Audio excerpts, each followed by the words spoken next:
Louvado seja nosso Senhor Jesus Cristo, para sempre seja louvado. Meus queridos e amados irmãos, o evangelho de hoje é tirado de São João, capítulo 6, do versículo 1 ao versículo 16. Esse evangelho é o evangelho onde Jesus alimenta 5.000 homens, multiplicando os pães. Existem inúmeros pontos no evangelho que são debatidos e que muitas vezes, por exemplo, a teologia da libertação, vai interpretar como não sendo um milagre de Jesus, mas um milagre da partilha, né?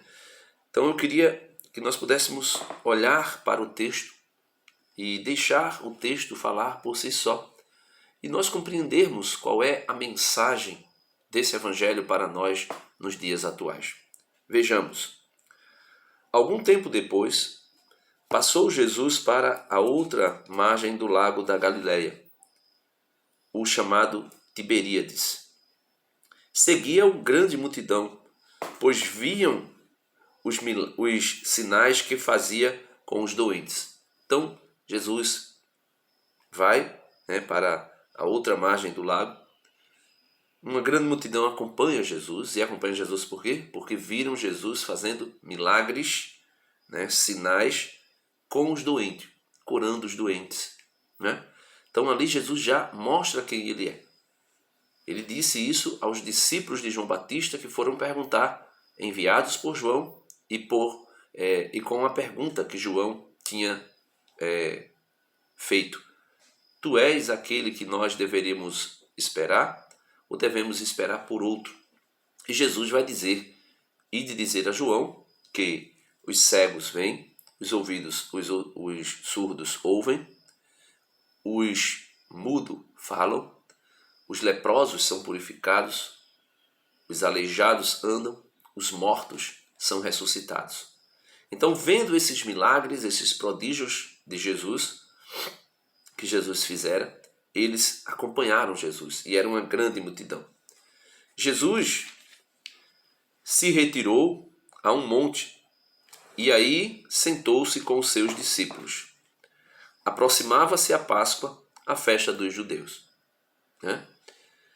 Levantando os olhos e vendo a multidão que acorria a ele, que via, que se aproximava dele, Jesus diz a Filipe: onde compraremos pão para que comam? São João revela algo espetacular aqui.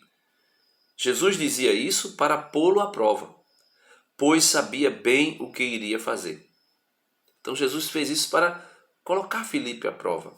Como que dissesse: Filipe, e aí? Você crê que eu posso ou crê que eu não, ou não crê que eu posso? Né? Então, Filipe lhe respondeu: 200 denários de pão não bastaria para que cada um recebesse um pedaço. 200 denários de pão não bastaria para que cada um recebesse um pequeno pedaço.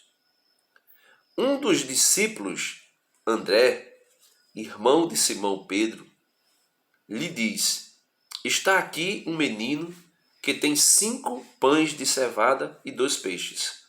Porém, o que é isso para tanta gente? Fazei o povo sentar.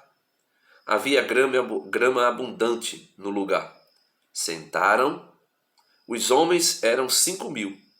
Então Jesus tomou os pães e deu graças e os partiu aos que estavam sentados. Fez o mesmo com os peixes, tudo o que queriam. Quando ficaram satisfeitos, Jesus disse aos discípulos: recolhei as sobras para que nada se perca. Recolheram-nas e com os pedaços dos 5 pães de cevada que sobraram, dos que comeram, encheram 12 cestos. Quando o povo viu o sinal que fizera, disseram: este é o profeta que devia vir ao mundo. Jesus, sabendo que pensavam ir para levá-lo e proclamá-lo rei, retirou-se novamente sozinho ao monte. Então veja, A partir daqui, de Filipe, ou melhor, de André, nós podemos ver aquilo que diferencia a interpretação católica de sempre da interpretação da teologia da libertação ou da interpretação daqueles que nós podemos chamar modernistas, que querem modificar a visão católica sobre a Eucaristia e sobre a transcendência dos milagres de Jesus, diferentemente daqueles que querem, com uma mentalidade materialista, interpretar as Escrituras a partir de um viés ideológico, seja ele qual for. A Bíblia é a chave de interpretação da história e de tudo na história. Não é a história que é ou que será, ou que um dia será a interpretação da Bíblia. Mas é a Bíblia que interpreta toda a história. Porque toda a história está integrada às Escrituras. Veja, um dos discípulos, André, o irmão de Simão Pedro, versículo 8 do Evangelho, lhes diz: está aqui um menino que tem 5 pães de cevadas e 2 peixes. Porém, o próprio André vai dizer: o que é isso para tanta gente?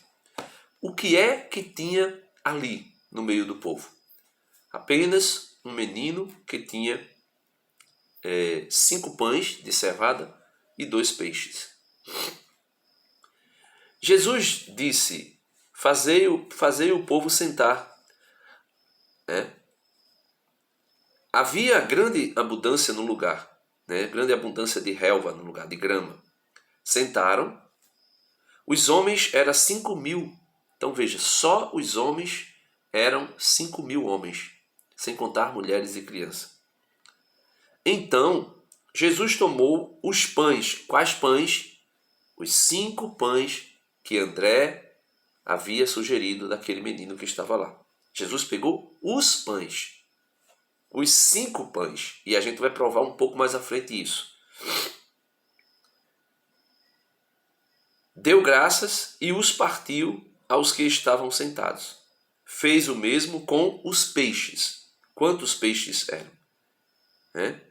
5 pães de cevada e 2 peixes. Fez o mesmo com os peixes. Então Jesus faz o mesmo com os peixes e dá ao povo tanto quanto queriam. Quando ficaram satisfeitos, Jesus disse aos discípulos: recolhei as sobras para que nada se perca. Aqui já é um prelúdio da Eucaristia. Nada pode se perder. Tem que ser guardado. Recolha, não deixe se perder. Recolheram-nas e com os pedaços, aí aqui fica claro, João deixa claro. Recolheram-nas e com o pedaço dos 5 pães de cevada que sobraram dos que comeram, encheram 12 cestos. Veja, como era possível encher 12 cestos com os pedaços de 5 pães que sobraram de 5.000 pessoas que haviam se alimentado daqueles 5 pães. Aqui João é muito claro. Não tem como negar isso. Negar isso é negar a fé em Jesus, tão somente. Quando o povo viu o sinal que fizera, que sinal? Se fosse um sinal da partilha, o povo não iria ficar admirado com Jesus. Olha, quando o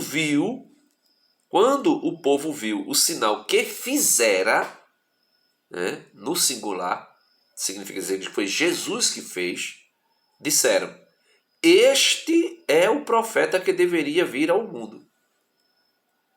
Jesus, sabendo que pensavam ir para levá-lo e proclamá-lo rei, retirou-se novamente, sozinho, ao monte. Então nós podemos ver nitidamente que aqui não se trata de milagre de partilha. Aqui se trata verdadeiramente de um prelúdio da Eucaristia, onde um pequeno fragmento pode alimentar 5.000, 10.000, 40.000 homens, espiritualmente falando, né? Quando eu digo espiritualmente falando de um alimento espiritual, não um alimento físico.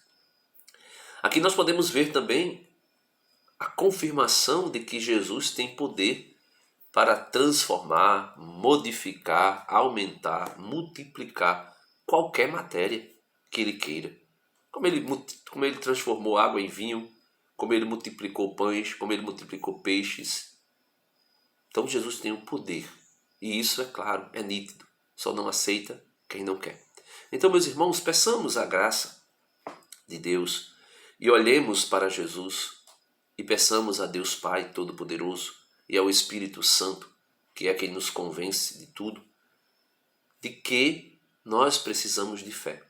Senhor, eu creio, mas aumenta a minha falta de fé, como disse aquele homem que encontrou-se com Jesus, o centurião. Eu creio, mas aumenta a minha falta de fé, porque eu quero crer na transcendência de Jesus. Eu quero crer no poder de Jesus, o poder que Ele tem de criar o universo e de manter o universo nas suas mãos e fazer dele o que lhe apraz. Amém. Deus abençoe e até amanhã, se Deus quiser.